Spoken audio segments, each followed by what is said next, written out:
Thank you, Mr. Chairman. Thank you for holding this hearing today on the National Earthquake Hazards Reduction Program, or NEHRP, an unfortunate acronym for an important program.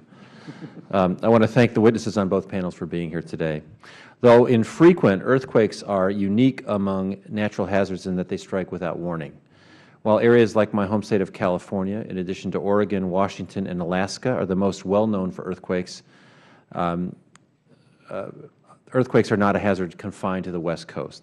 A 2011 earthquake here in Washington, D.C. caused over $200 million in damages, including damage to the Washington Monument and the Smithsonian, and it's estimated that 75 million Americans in 39 states are exposed to significant seismic risk, and nearly all states in the U.S. have some level of risk. In an effort to mitigate the harmful impacts and better prepare for future earthquakes, Congress authorized the National Earthquake Hazards Reduction Program, an interagency program that includes National Institutes of Standards and Technology, the National Science Foundation, Federal Emergency Management Agency, and the United States Geological Survey. Since NEHRP was founded in 1997, we've learned a lot about how to prepare for, mitigate, and respond to a large-scale earthquake. Research programs, including ones at the University of California, San Diego and San Diego State University, are underway to help us better understand earthquakes, develop safer building construction standards, and ensure that affected communities can respond to and recover from earthquakes as quickly as possible. But more work is needed. I am pleased we have representatives today from all 4 agencies here to testify about their activities to reduce the risks of life and property from earthquakes in the United States. I am also pleased that we will hear from outside stakeholders, both private sector and academic, about how the program is working and what, if any, changes are needed to improve its effectiveness. As my colleagues may know, the reauthorization of these risk reduction programs is long overdue. The authorization for this program expired in 2009.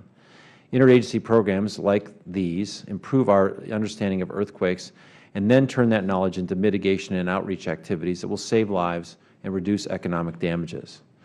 While we can't prevent natural disasters, we can do more to lessen the costs to human life and property.